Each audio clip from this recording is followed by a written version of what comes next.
Good morning students. Today I'll start a new topic of chapter 3 advantages and disadvantages of synthetic fiber. जैसा कि कल हम लोगों ने सिंथेटिक फाइबर्स के बारे में पढ़ा था, उनके यूजेस पढ़े थे। आज हम लोग एडवांटेजेस क्या हैं और क्या उनके डिसएडवांटेजेस हैं, इन्हें पढ़ेंगे। तो स्टार्ट करते हैं। Advantages of synthetic fibre. First one is high tensile strength. Synthetic fibers are very strong and have high tensile strength. Synthetic fibers बहुत strong होते हैं और उनमें high tensile strength होती है, ठीक है। As they can hold large weight without breaking. और ये ज्यादा से ज्यादा वेट होल्ड कर सकते हैं बिना टूटे। और अगर हम लोग बात करें नेचुरल फाइबर्स की, तो उनमें ऐसा नहीं होता है, वो जल्दी टूट जाते हैं, राइट। तो इस पॉइंट को हम लोग एक एक्टिविटी के थ्रू भी समझ सकते हैं, ठीक है। आप ही के बुक में एक एक्टिविटी है, एक्टिविटी फर्स्ट, पेज नंबर 32 पे। To compare the tensile strength of different fibres of the same thickness and the same length. तो हम लोग क्या करेंगे, कुछ डिफरेंट फाइबर्स ले लेंगे जिनकी थिकनेस और लेंथ सेम होगी, ठीक है। और इस एक्टिविटी को करने के लिए जो हम लोगों को मटेरियल रिक्वायर्ड होगा वो कुछ इस तरीके से है। तो हम लोग 4 तरीके के डिफरेंट फाइबर्स लेंगे। नायलॉन, वूल, कॉटन फाइबर और सिल्क, ठीक है।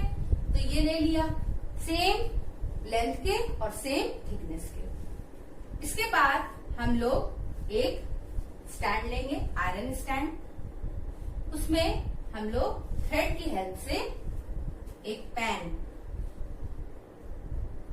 जिसको हम लोग ऐसे होल्ड कर देंगे।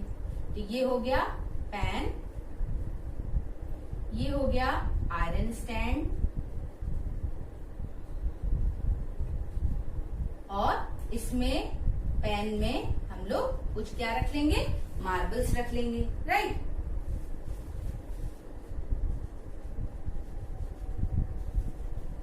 ठीक है। मार्बल्स हम लोगों ने क्यों रखे, ताकि इस पे कुछ वेट आ सके। और इसको हम लोग किससे होल्ड करेंगे, पैन को स्टैंड के साथ, थ्रेड के साथ। थ्रेड यानी कि नायलॉन, वूल, कॉटन, सिल्क।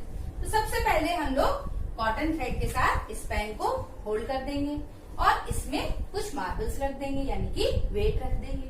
फिर हम लोग देखेंगे कि ये थ्रेड कितनी देर तक इस पैन को ले सकता है, मतलब कितनी देर तक होल्ड कर सकता है और कितना वेट होल्ड कर सकता है।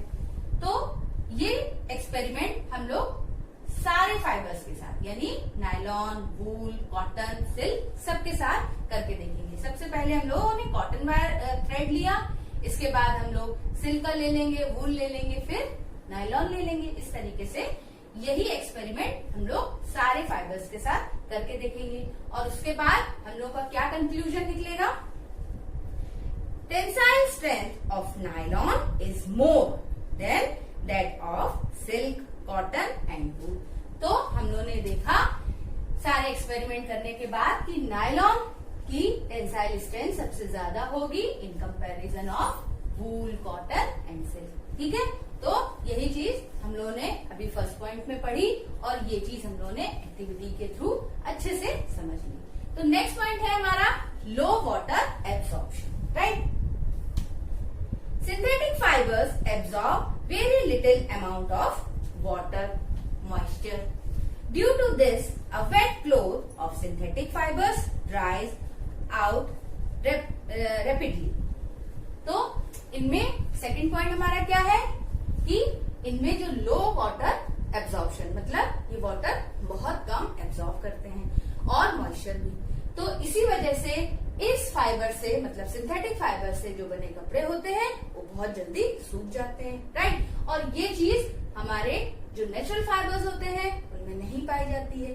तभी देखिए ना, बरसात के समय पे सिंथेटिक जो क्लोथ होते हैं वो कितनी जल्दी सूख जाते हैं, क्योंकि उस समय धूप की भी वो होता है, क्योंकि मॉइस्चर इतना होता है, धूप नहीं निकलती है, पानी बरसता है। इस वजह से जो सिंथेटिक क्लोथ होते हैं वो बहुत जल्दी सूख जाते हैं। और इसी तरीके से अगर हम लोग बात करें कॉटन क्लोथ की तो वो टाइम लेते हैं ना।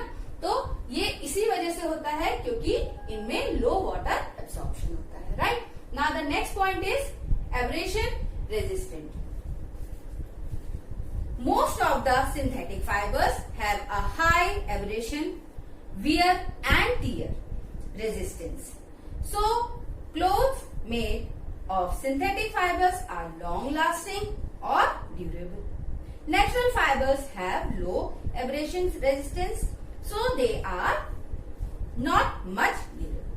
तो इसकी प्रॉपर्टी एब्रेशन रेजिस्टेंस की वजह से क्या होता है, इनमें ये क्वालिटी होती है कि ये लॉन्ग लास्टिंग होते हैं, ड्यूरेबल होते हैं। जबकि अगर हम लोग नेचुरल फाइबर की बात करें तो नेचुरल फाइबर जल्दी फट जाते हैं, है ना, वो ड्यूरेबल नहीं होते हैं। तो ये हो गया abrasion resistant. Now the next point is less expensive. Synthetic fibres are less expensive and more affordable than the natural fibre. ये लेस एक्सपेंसिव यानी कि सस्ते होते हैं और इजीली अफोर्डेबल होते हैं। अगर हम लोग बोलें कि जो नेचुरल फाइबर्स होते हैं वो थोड़े से एक्सपेंसिव होते हैं in comparison of synthetic fibres, right. Now the next and last advantage of synthetic fibre is good elasticity. Most synthetic fibres are fairly elastic. Synthetic fibers are flexible. They can be stretched or compressed to some extent, and on releasing the force, regain their original shape and size. For example, socks made of nylon keep their shape even after repeated use. Natural fabrics are not fairly elastic. तो इनमें जो एक property और होती है वो कैसी होती है कि ये इनमें गुड इलास्टिसिटी होती है ना, मतलब इनमें ऐसा होता है कि ये इलास्टिक होते हैं, ये स्ट्रेच हो सकते हैं, कंप्रेस हो सकते हैं, और यहाँ तक कि इनसे बने हुए जो फैब्रिक होते हैं, अगर हम लोग बात करें नायलॉन सॉक्स की, तो वो क्या होता है कि बार बार उसे यूज करने के बाद, बार बार उसे पहनने के बाद भी उसका शेप और साइज नहीं बिगड़ता है, वैसे ही रहता है। और यही चीज, ये क्वालिटी नेचुरल फाइबर्स में नहीं होती है, उनमें इलास्टिसिटी नहीं होती क्योंकि वो इलास्टिक नहीं होते हैं, राइट। नाउ ये हो गया एडवांटेजेस ऑफ सिंथेटिक फाइबर। अब हम लोग पढ़ेंगे तो अब हम लोग देखेंगे disadvantages of synthetic fibres. Melts and Burns easily. Synthetic fibers catch fire more readily than natural fibers. Synthetic fibers, on catching fire, shrink, forming beads which stick to the skin. Therefore, it is not advisable to use clothes made from synthetic fibers while working near flame, fire, such as in तो इनमें क्या tendency होती है कि ये बहुत जल्दी burn हो जाते हैं, मेल्ट हो जाते हैं जब ये फ्लेम या फायर के कांटेक्ट में आते हैं। तो ये क्या करते हैं, ये बिल्कुल जब जलते हैं तो ये बिल्कुल बीड्स की तरीके से जलते हैं, और वो क्या होता है कि स्किन से वो मतलब चिपक भी सकता है। इसलिए बोला जाता है कि जब किचन में काम करें या फायर या फ्लेम के नजदीक काम करें तो हम लोगों को सिंथेटिक फाइबर के जो क्लोथ होते हैं वो नहीं पहनने चाहिए, राइट, क्योंकि वो इस तरीके से हार्मफुल हो सकते हैं हमारे लिए।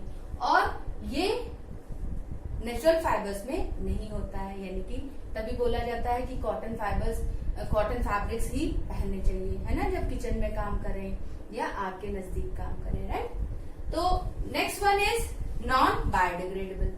ये नॉन बायोडिग्रेडेबल होते हैं, दैट्स व्हाई ये क्या कॉज करते हैं, सॉइल पोल्यूशन कॉज करते हैं, right. Now the third one is uncomfortable during summer.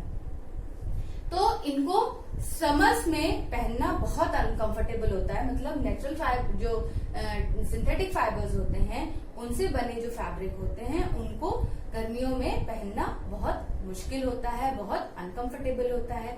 Reason ये है कि जैसे मैंने आपको बताया कि ये लो वाटर एब्जॉर्ब करते हैं, यानी कि मॉइस्चर और वाटर एब्जॉर्ब नहीं करते हैं। इस वजह से गर्मियों में चूंकि स्वेटिंग बहुत होती है और ये स्वेट एब्जॉर्ब नहीं करते हैं, इस वजह से ऐसे क्लोथ पहनने से, सिंथेटिक क्लोथ पहनने से समर के टाइम बहुत इरिटेशन होता है और ये बहुत अनकंफर्टेबल होते हैं। ठीक है, now the last one is develop skin problems.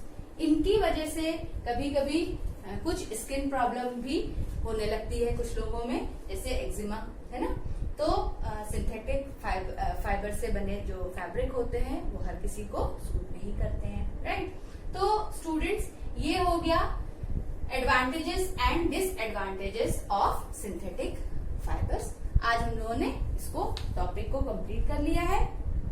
अगर आप लोगों को कोई भी प्रॉब्लम हो इस टॉपिक से रिलेटेड तो प्लीज आप मुझसे पूछ सकते हैं। Thank you student.